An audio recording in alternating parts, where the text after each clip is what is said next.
Vamos lá, Vinícius Moura. Muito homem pra ter luta de Cola aqui comigo que é o seguinte, o Brasil registrou pela primeira vez transmissão local do coronavírus. Que detalhe você tem pra gente? É bom a gente entender, Edgar, essa questão da transmissão local. O que acontece quando o Ministério da Saúde informa, portanto, esses 2 primeiros casos de transmissão local?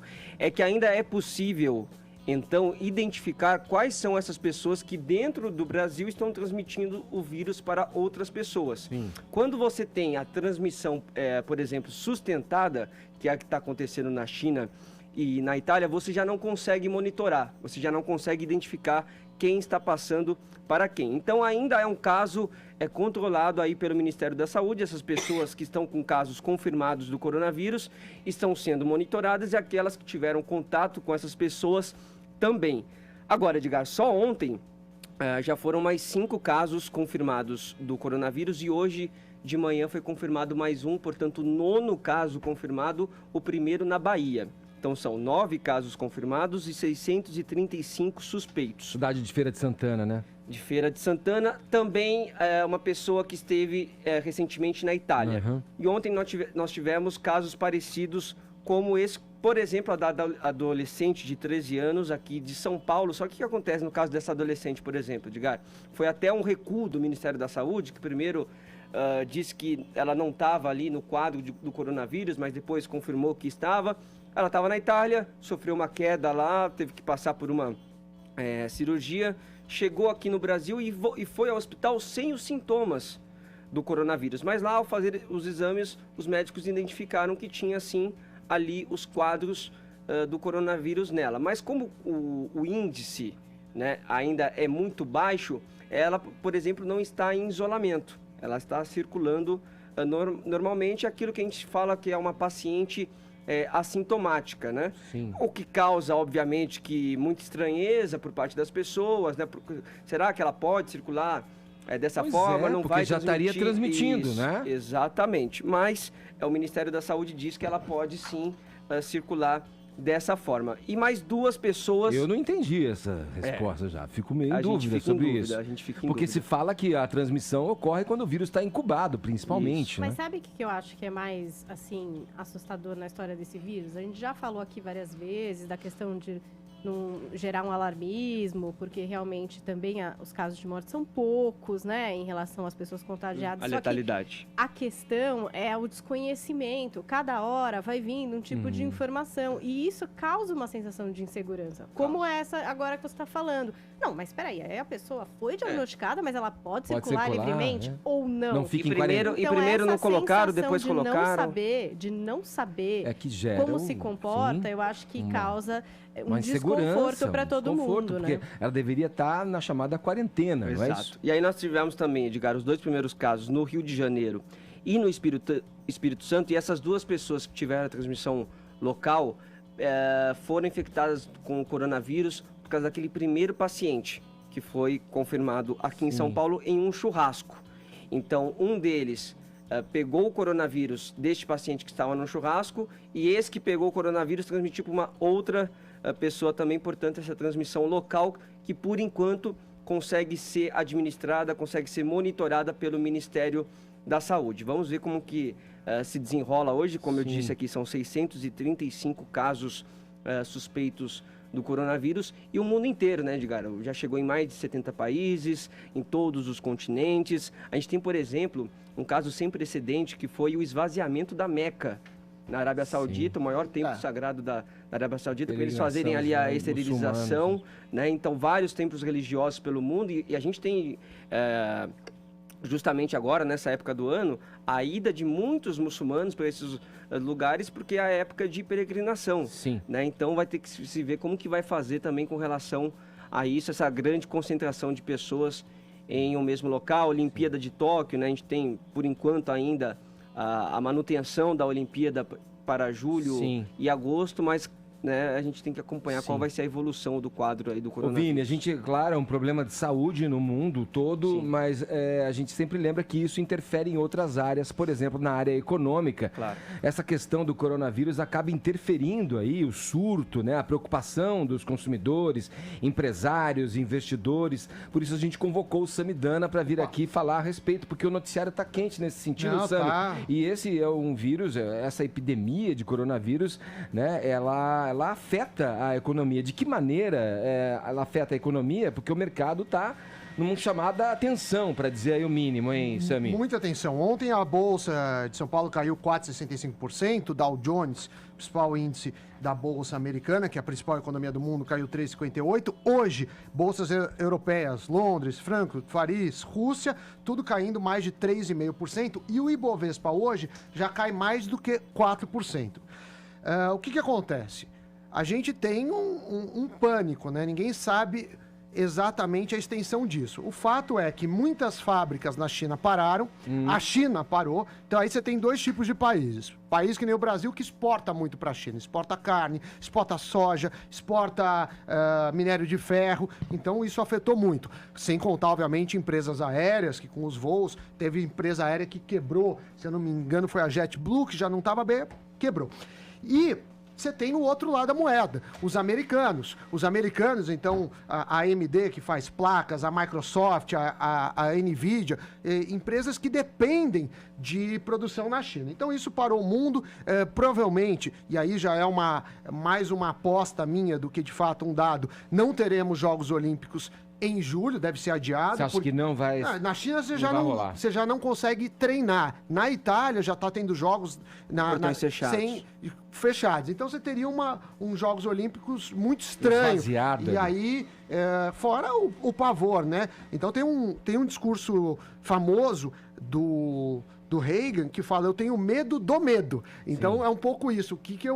O que o medo afeta o mercado, pode afetar o mercado. Hoje, saiu também de manhã um índice que mede desemprego. O desemprego está caindo, ainda é muito alto, mas o que preocupa, que é um antecedente que pega a percepção, os dois índices são da FGV, mostra que já piorou, ou seja, os empresários estão menos confiantes com a economia.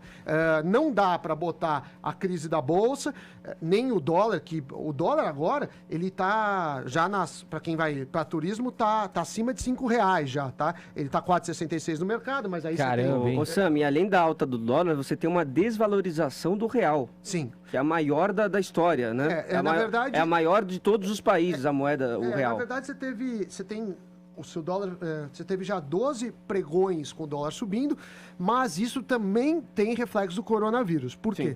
Você tem um efeito combinado disso daí. Você tem o primeiro, as pessoas com medo de economia vão para países mais desenvolvidos, com moedas mais fortes, saem de mercados emergentes. Mas você tem também, do outro lado, a nossa política de juros. Então, a gente está descendo os juros, agora a taxa da economia Selic está em 4,25, mas já se espera uma queda ou para 4 ou para 3,75 já no próximo dia 18. Então, fala assim, o país vai pagar menos, eu vou embora daqui. E o Brasil vem com essa, é a menor taxa Selic da história, mas quando a gente compara a taxa menos inflação, ela também é a menor taxa. Então, quer dizer, o Brasil está pagando, tem uma questão da política econômica.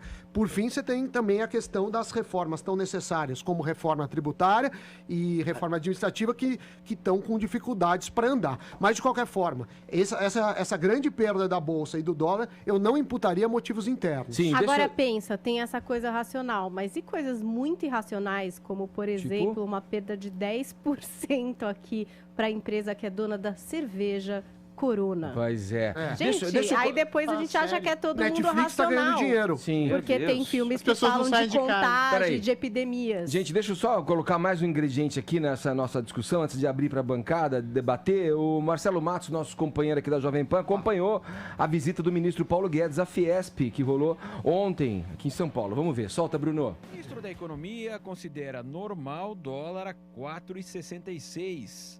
Paulo Guedes avalia que o Brasil foi por 40 anos o paraíso dos rentistas e o inferno dos empreendedores, e ressalta a mudança do regime de expansão de gastos públicos e controle da inflação via Banco Central com juros altos para o controle fiscal e a redução da Selic, garantia de investimentos e exportações. Isso aí era absolutamente previsível. Você fala, pô, mas está indo para 4,30, está indo para 4,40.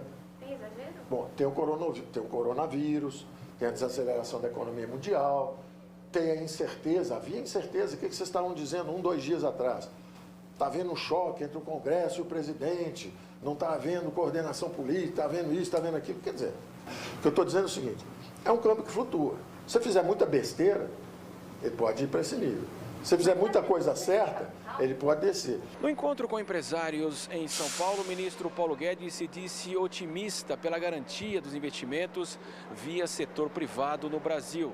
Sobre o PIB de 1,1%, ele ressalta que imaginava de fato 1% em 2019 e 2% em 2020, mas ressaltou que houve uma retomada em relação ao último ano do governo do presidente Michel Temer.